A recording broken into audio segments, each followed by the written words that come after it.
آج 5 فروری کا دن اتفاق سے جمعے کا دن 22 جمادی الثانیہ کی تاریخ 5 فروری کا دن 1990 سے لے کر اب تک مسلسل ایک جد و جہد جس کے لیے کئی دہائیوں سے مسلسل قربانیاں دی جا رہی ہیں. اہل کشمیر کسی بھی رکاوٹ کو حائل کیے بغیر پرواہ کیے بغیر اپنی تحریک پہ دن رات محنتیں کر رہے ہیں. اس کے لیے جان کی بازیاں لگا رہے ہیں، شہادتیں ہو رہی ہیں. صرف اور صرف مقصد حاصل ہو جائے اور مقصد ہے آزادی کی سانس لینا. تو اس جد و جہد کی، اس کوشش کی یاد دہانی کے طور پر 5 فروری کا دن یوم یکجہتی کشمیر کے حوالے سے منایا جاتا ہے. جہاں تک ظلم اور استبداد کا تعلق ہے، کوئی بھی ری شعور انسان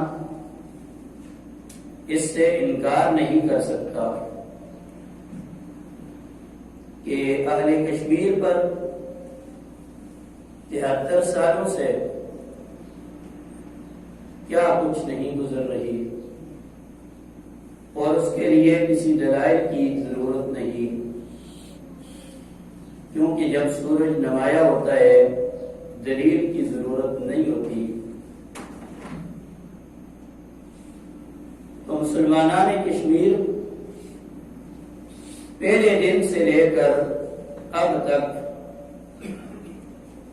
اور گزشتہ 1.5 سال کے دوران جن مزید سہولتوں کا اور پریشانیوں کا سامنا کرنا پڑا،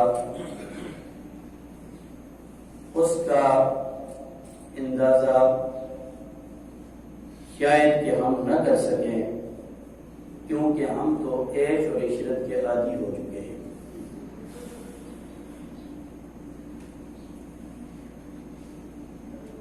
بنیادی وجہ اس کشمکش کی کئی وجوہات ہیں. پہلے بھی یہ بات مسلم تھی اور آج بھی مسلم ہے کہ ہندوؤں کا، ہندوستان کا جارحانہ رویہ، جس کی بدولت اور جس کی وجہ سے آج تک کشمیر کے مسلمان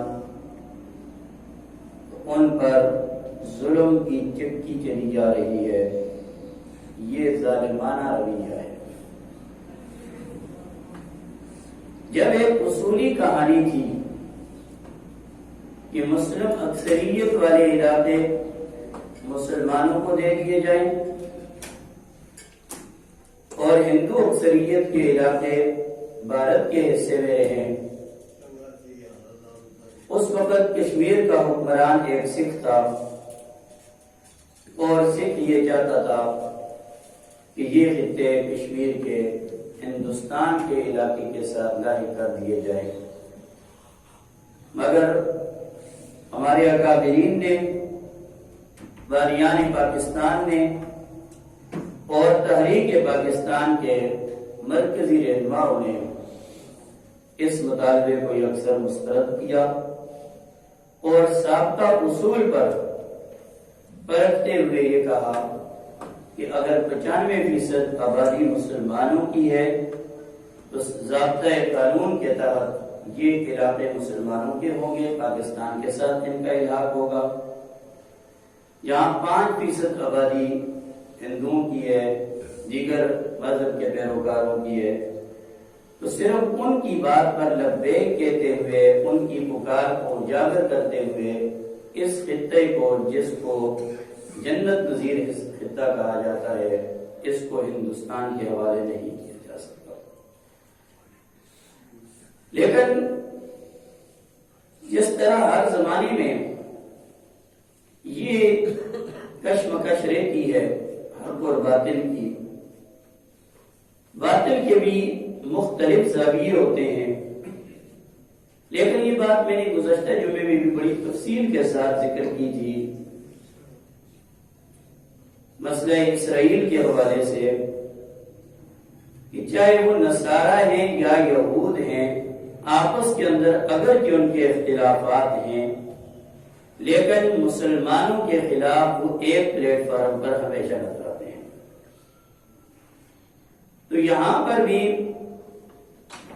آج چونکہ ہندوستان کے اندر ایک تحریک زور پکڑتی جا رہی ہے، جس کی وجہ سے بہت سارے مسلمان، ان کی خواہش ہے، ان کی بھی تمنائیں ان کے ساتھ ہیں کہ تحریک خالصتان کسی طرح کامیاب ہو جائے، ہندوستان دو حصوں میں تقسیم ہو جائے، لیکن اس پرانے فرمولے کے تحت مسلمانوں کے خلاف چاہے وہ سکھ ہوں یا ہندو ہوں، ہمیں اس غلط فہمی سے نکلنا چاہیے کہ مسلمانوں پر صرف ظلم کرنے والے ہندو ہیں، بلکہ جب بھی وقت آیا تو انہوں نے مل کر پاکستان پر اور مسلمانوں پر ظلم اور استبداد کیا۔ تو وہاں جو حکمران سکھ تھا تو اس نے بھی یہ بڑی کوشش کی کہ کشمیر کے یہ خطے ہندوستان کے ساتھ، انڈیا کے ساتھ لاحق کیے جائیں، لیکن ہمارے اکابرین کی قربانیاں، ان کی کوشش وہ یہ رہی کہ جی ان خطوں کو ہندوستان کے ساتھ الحاق نہیں دیا جا سکتا۔ دوسری اس کی سب سے بڑی وجہ وہ یہ ہے کہ جب تک مسلمان ایک پلیٹ فارم پر تھے، اس وقت تک دنیا کی کوئی طاقت بھی مسلمانوں کو میری آنکھ سے دیکھنے کی جرات نہیں کر سکتی تھی، اور جب سے مسلمانوں کا شرازہ بکھر گیا اور باہم مختلف ہو گئے، قرآن کریم نے اس حقیقت کا اعلان کیا، اور یہ حقیقت ہے وَأَطِيعُوا اللَّهَ وَأَطِيعُوا الرَّسُولَ، سورہ انفال کی آیت نمبر 46، وَأَطِيعُوا اللَّهَ وَأَطِيعُوا الرَّسُولَ وَلَا تَنَازَعُوا فَتَفْشَلُوا وَتَذْهَبَ رِيحُكُمْ وَاصْبِرُوا، اے ایمان والو تم اللہ اور اس کے رسول کی اطاعت کرو، وَلَا تَنَازَعُوا آپس کے اندر مت بٹو، آپس میں تقسیم مت کرو، اختلافات مت کرو، تنازعات کا ختم کرو، کیونکہ اگر تمہارے آپس کے اندر اختلافات آ گئے، وَتَذْهَبَ رِيحُكُمْ فَتَفْشَلُوا، پھر تمہیں شکست ہو جائے گی، تم بزدل بن جاؤ گے۔ تو آج مسئلہ کشمیر کو اجاگر کیا جا رہا ہے، لیکن اگر آپ اس کے پیچھے طاقت دیکھیں، زور دیکھیں، کتنے اسلامی ممالک ہیں جو سنجیدگی کے ساتھ اور خلوص کے ساتھ مسئلہ کشمیر کو اجاگر کر رہے ہیں۔ اگر آپ اس چیز کا غور فرمائیں تو چند ایک ممالک کے علاوہ بالخصوص اللہ تعالیٰ نے یہ شرف اہل پاکستان کو بخشا ہے، سوائے پاکستان کے یہ چند اور نام آپ گن سکتے ہیں، ان کے علاوہ کوئی بھی اسلامی ملک مسئلہ کشمیر پر سنجیدگی سے کام کرتا ہوا نظر آتا۔ وہی بات کہ اپنی حکمتیں، اپنی مصلحتیں، اپنے مفادات، چاہے وہ جہاں بھی جس سے بھی وابستہ ہے، اس کے پیش نظر ہم نے ہر باطل کو تقویت بھی پہنچانے کی کوشش کی اور حق کو پس پس ڈالنے کی بھی کوشش کی، حق کو نیچا کرنے کی بھی ہر ممکنہ کوشش کی، باطل کو اجاگر کرنا، باطل کو تقویت دینا، صرف اس لیے کہ ان کے ساتھ ہمارے معاملات ہیں، صرف اس لیے کہ ان کے ساتھ ہمارے مفادات ہیں۔ تو دوسری وجہ اس مسئلے کی سنگین نوعیت کو جو بیان کرتی ہے وہ مسلمانوں کا اسلامی ممالک کا آپس کے اندر اختلاف کا ہو جانا ہے۔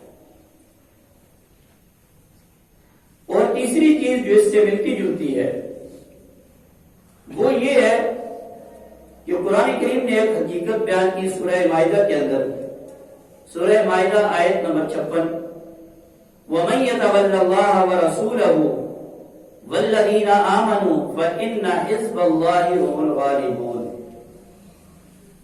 کہ جو اللہ اور اس کے رسول کے ساتھ دوستی لگاتا ہے اور ایمان والوں کو دوست رکھتا ہے، یہ حزب اللہ ہے، یہ اللہ تعالیٰ کا لشکر ہے، اور اللہ تعالیٰ کے لشکر جو ہے ہم الغالبون، وہ غالب آنے والا ہے۔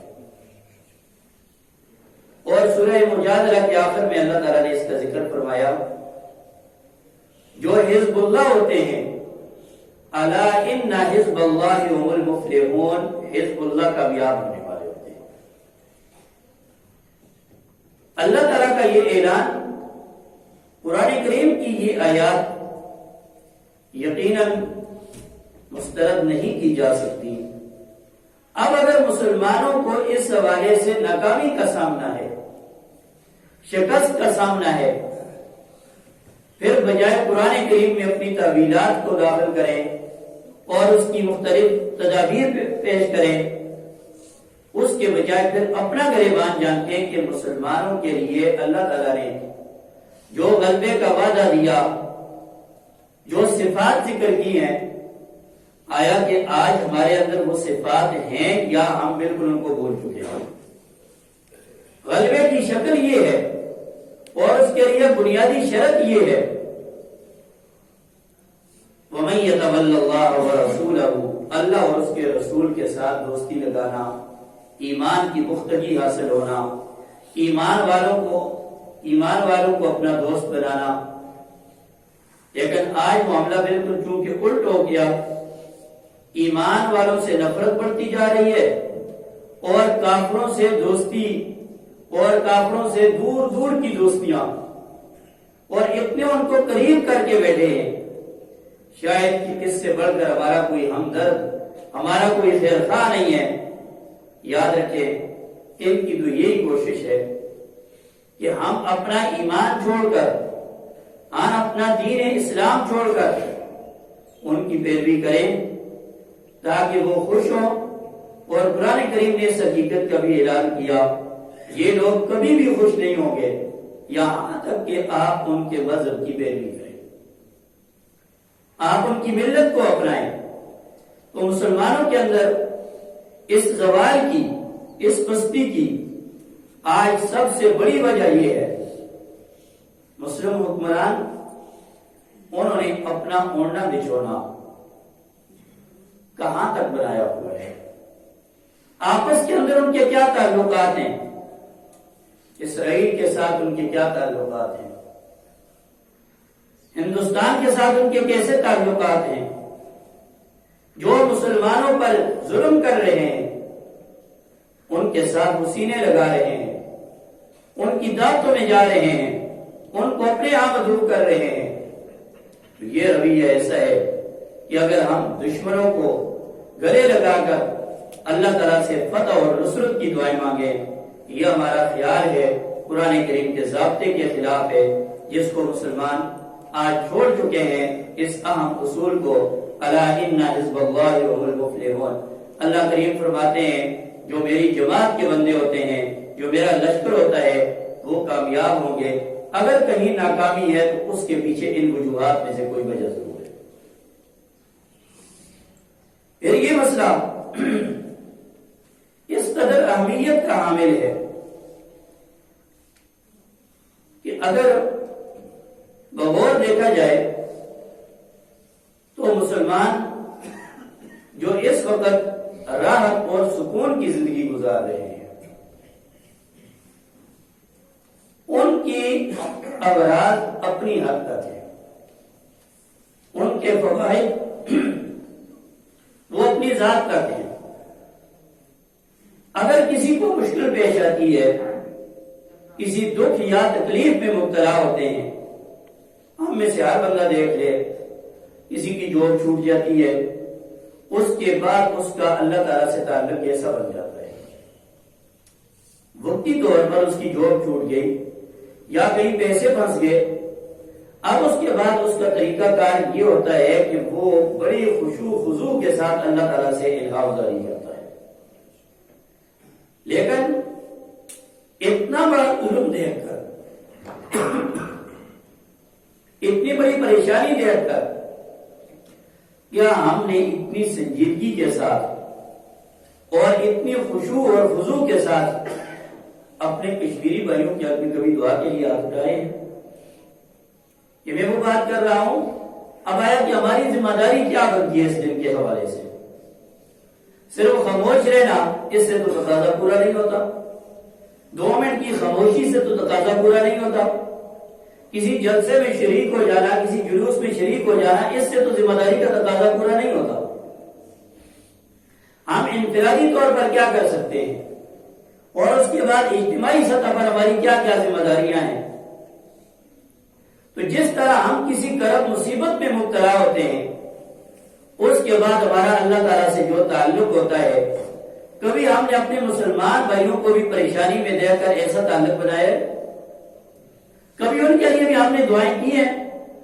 ہر مسلمان اپنے دل میں غور کرے. ابھی تقریباً 500 دن سے زائد ہو چکے ہیں، کم و بیش 1.5 سال سے زیادہ کا عرصہ گزر چکا ہے.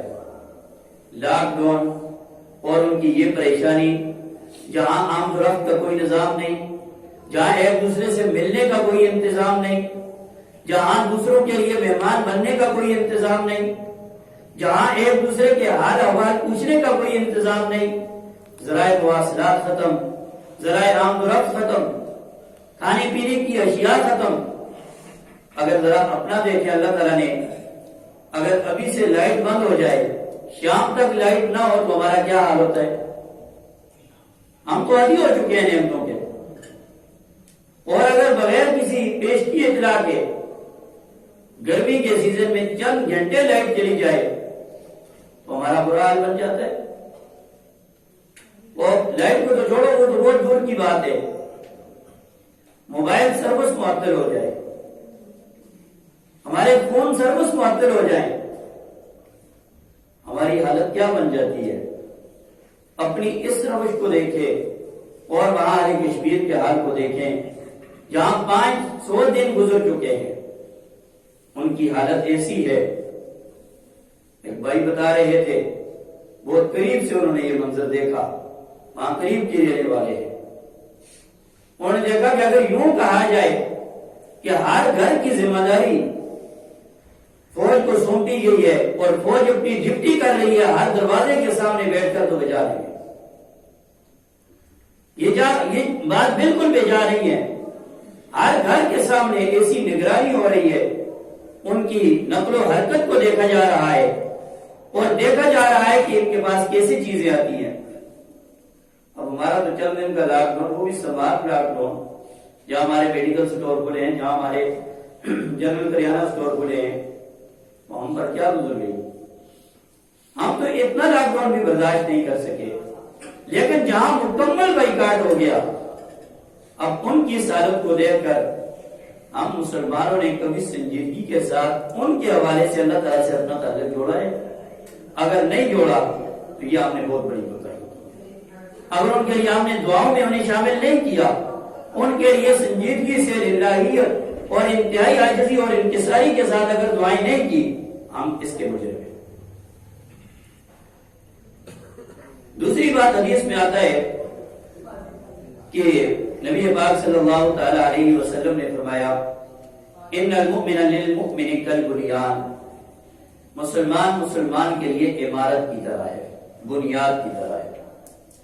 تو جس طرح ایک بنیاد ہوتی ہے، یشد بعضہ بعضا، ایک اینٹ دوسری کو سنبھال لیتی ہے، پکڑ لیتی ہے، یہاں تک کہ اسی طرح کرتے کرتے پورا گھر تیار ہو جاتا ہے، پوری عمارت کھڑی ہو جاتی ہے. اللہ کے حبیب نے صرف ایک خطہ نہیں ایک علاقہ نہیں، پورے کے پورے مسلمانوں کے لیے یہ اصول دیا کہ مسلمان تو آپس میں اس عمارت کی اینٹوں کی طرح ہے، اگر ایک اینٹ درمیان سے نکل جاتی ہے دوسری بھی متاثر ہوتی ہے۔ تو اگر مسلمان کہیں بھی ہے، جس بھی پریشانی میں ہے، اگر اس کا دکھ درد ہم اپنے دل میں محسوس نہیں کرتے، ہمیں اپنی ایمان کی بے فکر کرنی چاہیے۔ ہمیں پھر اپنے ایمان کو تولنا چاہیے، اپنے ایمان کا معیار پر رکھنا چاہیے کہ ہمارا ایمان ہے یا نہیں ہے۔ کیوں؟ حضور علیہ السلام نے فرمایا مسلمانوں کی مثال تو جسد واحد، ایک جسم کی طرح ہے۔ اگر برما کے مسلمان تکلیف میں ہے یا آپ عزت کی عافیت کی زندگی گزار رہے ہیں، ان کی پریشانی ہمارے دل میں نہیں آ رہی، اس کا مطلب ہے کہ ہمارا ایمان کمزور ہے۔ کشمیر کے مسلمانوں کی یہ حالت دیکھ کر بھی سن کر بھی اگر ہمارے معمولات میں فرق نہیں پڑتا اور ہمارے دل پر کوئی اثر نہیں پڑتا، معلوم ہوا کہ ہم ایمانی اعتبار سے کمزور ہیں، کیونکہ حضور نے جو ذائقہ دیا ہم اس پر پورے نہیں اترے۔ اور فضیلت کیا بیان فرمائی؟ رسول اللہ نے فرمایا کہ من نفس عن مؤمن قربۃ من قرب الدنیا، اس وقت دنیا کی مصیبت میں وہ گرفتار ہے، فرمایا کہ جو آدمی اپنے کسی مسلمان بھائی سے دنیا کی دکھ درد تکلیف کو دور کرتا ہے، اللہ سبحانہ و تعالی قیامت کے دن بڑی تکلیف کو اس سے دور کرے گا۔ اور اللہ تعالی نے فرمایا اسی آیت کریمہ میں وَإِنِ اسْتَنْصَرُوكُمْ فِي الدِّينِ فَعَلَيْكُمُ النَّصْرُ إِلَّا عَلَىٰ قَوْمٍ بَيْنَكُمْ وَبَيْنَهُم مِّيثَاقٌ۔ ہر لحاظ سے مظلوم مسلمانوں کی مدد کرنا یہ بھی مسلمانوں کی ذمہ داری ہوتی ہے۔ اس حوالے سے دیکھا جائے کیا ہمیں پکار نہیں پڑتی؟ وَإِنِ اسْتَنْصَرُوكُمْ فِي الدِّينِ، اگر وہ تمہیں پکارے مدد کے لیے، فَعَلَيْكُمُ النَّصْرُ، تم پر مدد کرنا لازم ہے۔ کیا ان کی چیخ و پکار ہم تک نہیں سنائی دیتی؟ کیا بزرگ جو اس دنیا سے چلے گئے ہیں، ساری زندگی تحریک آزادی کے علم بردار رہے، کیا اس بزرگوں کی چیخ و پکار ہم تک نہیں پہنچی؟ کیا علی گیلانی صاحب کی بات ہم تک نہیں پہنچی؟ کیا ان کا چیخنا پکارنا ہم تک نہیں پہنچا؟ اس کے باوجود اگر ہم پر کوئی اثر نہیں ہوا، قرآن کریم کی اس آیت کے اندر جو مصداق بتایا، پھر ہمیں اس کی فکر کرنی چاہیے، ہمارا ایمانی لیول بہت کمزور ہے۔ صرف چند رسومات کے ساتھ اظہار نہیں کیا جا سکتا، بلکہ انفرادی سطح پر کچھ ہمارے کرنے کا کام ہے، ان کی جب ہم نہیں کریں گے تو پھر ہم ذمہ داری ادا کرنے والے نہیں بنیں گے۔ اور کشمیریوں کے مظالم کو آج ذرائع ابلاغ عام ہیں، سوشل میڈیا کا زمانہ ہے، ہر فورم پر اس مسئلے کو اجاگر کرنا۔ کیوں؟ دنیا کا آج مزاج مختلف ہو چکا ہے۔ آج دنیا نے اپنے اپنے پیمانے سے مظلوم کو ظالم ٹھہرا دیا، ظالم کو مظلوم بنا کر پیش کر دیا۔ وہ مہذب دنیا جو تہذیب کے دعوے دار ہے، جو امن کے دعوے دار ہے، اگر کسی کتے پر بھی کوئی ڈنڈا اٹھاتا ہے تو امن کے دعوے دار اور علمبردار میدان میں اتر آتے ہیں، لیکن کشمیریوں کا یہ ظلم ان کو نظر نہیں آ رہا، فلسطینیوں پر یہ ظلم ان کو نظر نہیں آ رہا۔ اس لیے دنیا کا زاویہ مختلف ہے۔ اللہ سبحانہ و تعالیٰ نے مسلمانوں پہ اس بات کا پابند کیا کہ اس مسئلے کو جہاں بھی ظلم دیکھو اس کی مذمت کرو اور ظالم کا ہاتھ ظلم سے روکنے کی کوشش کرو۔ اور کبھی ابھی کشمیریوں پر اس قدر ظلم اور 73 سالوں سے ظلم ہو رہا ہے کیونکہ دنیا کا ایک اپنا زاویہ ہے اور ان امن کے علمبرداروں کا ایک اپنا زاویہ نگاہ ہے، اس لیے ان کو یہ ظلم نظر نہیں آتا۔ وہاں اپنے آپ کتا مر جائے، کسی جانور کو تکلیف ہو جائے اور بالخصوص مسلمان کے ہاتھ سے تکلیف ہو جائے، مسلمان ایک نہیں بلکہ پورے عالم اسلام کو اس کا تانا سننا پڑتا ہے اور اس کا نشانہ خود بذات خود بننا پڑتا ہے، کیونکہ ظلم پر خاموش رہنا بھی ظلم ہے۔ قرآن کریم سورہ انفال آیت نمبر 25 میں اللہ سبحانہ و تعالیٰ فرماتے ہیں وَاتَّقُوا فِتْنَةً لَا تُصِيبَنَّ الَّذِينَ ظَلَمُوا مِنْكُمْ خَاصَّةً، تم فتنے سے بچو، لَا تُصِيبَنَّ الَّذِينَ ظَلَمُوا مِنْكُمْ خَاصَّةً، صرف ظالم پر خاص نہیں ہوں گے، اگر ظلم پر خاموش رہو گے یہ بھی ظلم ہے۔ ظلم پر خاموش رہنا بھی ظلم ہے، ظالم کی حمایت کرنا بھی ظلم ہے۔ وَاعْلَمُوا أَنَّ اللَّهَ شَدِيدُ الْعِقَابِ، اللہ تعالیٰ کے پھر عذاب سے تم ڈرو، اللہ تعالیٰ کا عذاب بڑا سخت ہے۔ اسی طرح اظہار یکجہتی کا اس وقت یہ بھی ایک مطالبہ اور ہماری ذمہ داری ہے کہ چونکہ کشمیریوں پر ظلم ہو رہا ہے، اب ظلم کرنے والا ہندوستان، اسرائیل اور ہندوستان کے تعاون سے اسرائیل بھی یہاں تک آ جاتا ہے۔ اب جو دشمن ہے کشمیر کا، اگر ہم اس کے ساتھ دوستی کریں گے تو یہ یکجہتی کا اظہار سوائے دھوکے کے کچھ بھی نہیں ہے، یہ دھوکہ ہے۔ اس کی عملی شکل ظالم سے، ظالم کے ظلم سے نفرت ہمارے دل میں ہو، اور ان کی اشیاء کا بائیکاٹ آج کی جدید دنیا میں سب سے اہم مؤثر ہتھیار ہی ہوتا ہے۔ ہم میں سے ہر بھائی اس بات کو سمجھتا ہے، جانتا ہے، گاڑی میں بیٹھے، دفتر میں بیٹھے، جہاں بھی جائیں، ذہن میں یہ فلسفہ ہر بات پر بھی یہ اس چیز کا ہم ذکر بھی کرتے ہیں کہ جی انڈین فلمیں بڑی اچھی ہیں، انڈین گانے بڑے اچھے ہیں، انڈین ڈرامے بڑے اچھے ہیں۔ اب ایک طرف ہم 5 فروری کو اظہار یکجہتی کے لیے علم بلند کریں، اور دوسری طرف 6 فروری کو صبح دفتر جاتے ہوئے ہم انڈین گانے سے اپنے ذہن کو تسکین بخشیں اور اس سے مزے اڑائیں۔ یہ سب سے بڑا کائنات کا دھوکہ ہے۔ اللہ سبحانہ و تعالی ہمیں اپنی ذمہ داریوں کا احساس نصیب فرمائے، اللہ تعالی مظلوم مسلمانوں کی مدد فرمائے۔ اقول